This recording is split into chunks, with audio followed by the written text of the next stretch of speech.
This is Steve from Boxing UK in association with Supreme CBD. Delighted to be joined by Alex Krassyuk. Are you still celebrating, Alex? Celebrating what? Your big Something that happened 2 or 3 months ago. No way. Can I just say, Alex, the night before the fight, you said to me, your exact words were, a bet on Oleksandr Usyk to win would be a good investment. Why were you so sure? I've been in boxing for a while, So I kind of have, some boxing expertise. Without dwelling too much on the Joshua fight, Alex, did it go as planned? And were you able to enjoy the night? Well, it was a kind of bit hectic, all those, first of all, the atmosphere. It was an incredible one. I don't know, you don't feel yourself very often like I did on September 25th. The energy of the crowd, something you cannot compare to anything. And all those preparations, inside the locker room, a bit nervous. Everyone was, though Usyk himself stayed very cool, everyone around was doing his job. So we had the live broadcast for Ukraine, so I had to make some, live video feed from the stadium. So it was kind of a busy night. But the moment the bell rang, I just relaxed and enjoyed the spectacular performance. It was spectacular, Alex. Alex, how's Oleksandr been since the fight? Because he's kept a relatively low profile, hasn't he? He's doing good. I spoke to him a couple hours ago, maybe 4 hours ago. He's relaxing, he's spending time with his family, and already started his exercises for the next fight. That's in a little bit of a contrast, isn't it, to AJ, he's done a big interview. I don't know if you saw it, Alex. There's rumours that he's going to add to his coaching team or change his trainer. He said that it wasn't the Anthony Joshua that he's used to, and he's going to be more aggressive next time. What do you guys make of all of that? I'm assuming Oleksandr listens to all of this. Well, I did it myself, so I listened his interview from the first second till the last. I tried to see what kind of message he's sending, not the verbal one, but his mental side, he didn't look happy about his loss, and it's not a big surprise.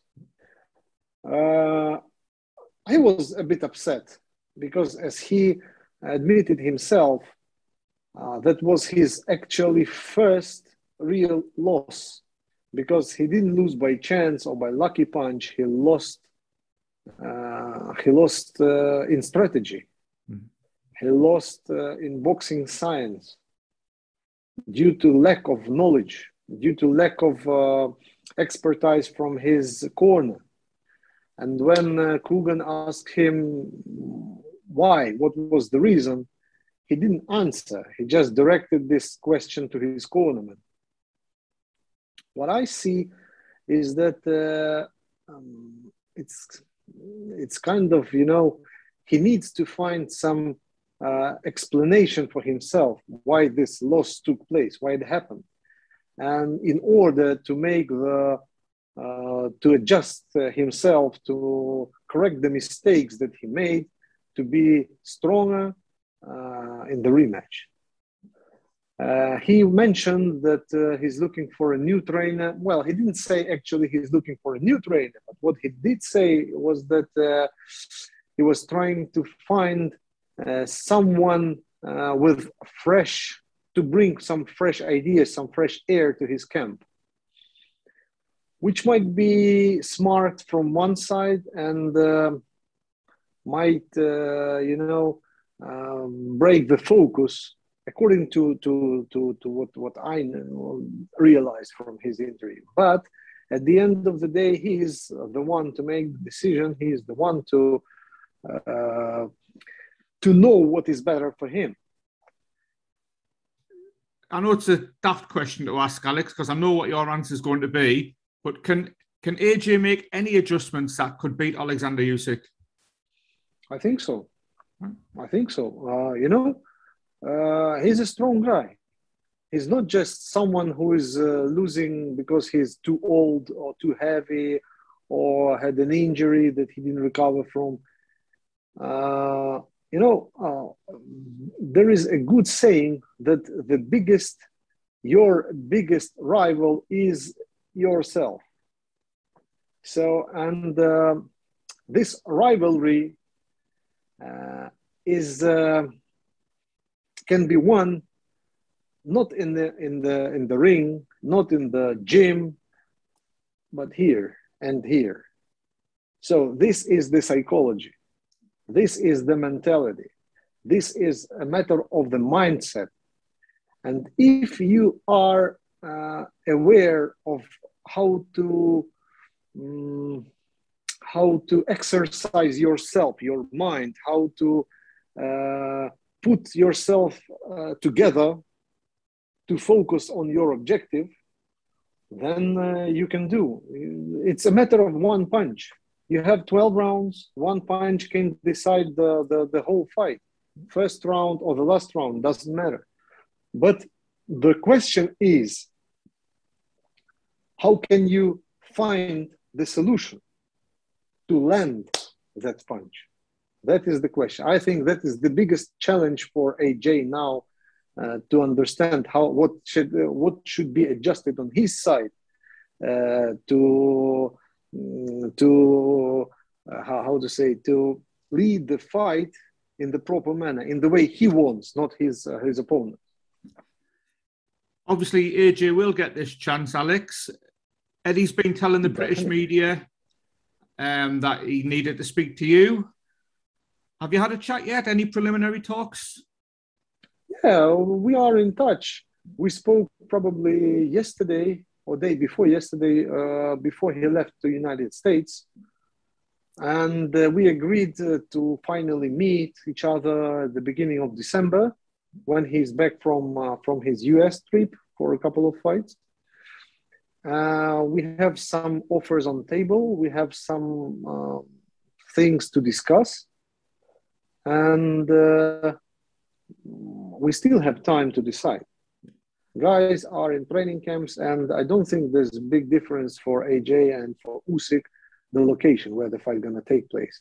But the sooner they start to prepare, the better performance we're going to see. And we will do our job on which we have to do. What does your gut tell you, Alex? Eddie said that he would love it back at Tottenham again. Where would you like it, and where do you think it'll happen at the moment? I have no idea. We are discussing 3 options: Ukraine, UK, and Middle East. So it's nothing to be, there's no conspiracy behind it. It's a matter of mathematics. We are doing business. We are doing business for our clients, Usyk and AJ, correspondingly. So our objective is to bring the biggest benefit to both of them. So that's what we're going to do. Can't wait, Alex. Alex, can I ask you a couple of quick ones around boxing in general? Sure. As you saw, the WBC didn't order Tyson Fury to fight Dillian Whyte yesterday. And Bob Arum has come out and said that Tyson Fury's preference is to fight Oleksandr Usyk.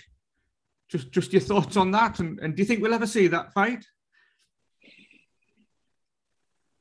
There are talks around it, and we heard a couple of times people try to approach AJ and Usyk with this offer, but as of now, we are in the position to make the rematch because we have it on paper.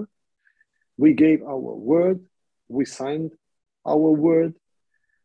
And I don't think there might be, money can be a reason for anyone to change your decision. Not just the decision, but to break the word you gave.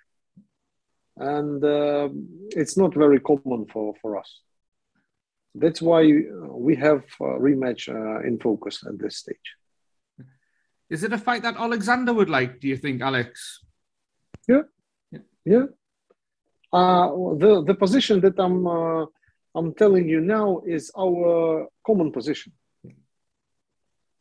So he's not the kind of man to be chasing the biggest money and in order to break his contractual obligations. This is not smart. He's pretty confident in himself. So he wants to fight AJ. He wants to show that he's capable of winning again, and then he can proceed with Tyson Fury. It's a big challenge for him to do 3 fights in a row with top elite fighters in heavyweight division. But this is why we are here. This is why he is here. Absolutely, yeah. To challenge himself, to see how good he is. And you never know when you go to the war. You never know whether you win or lose. But you have to do your job. You have to do what you're obliged to do. That is kind of philosophy, boxing, life, whatever. Intriguing stuff, Alex. Last boxing one, Alex.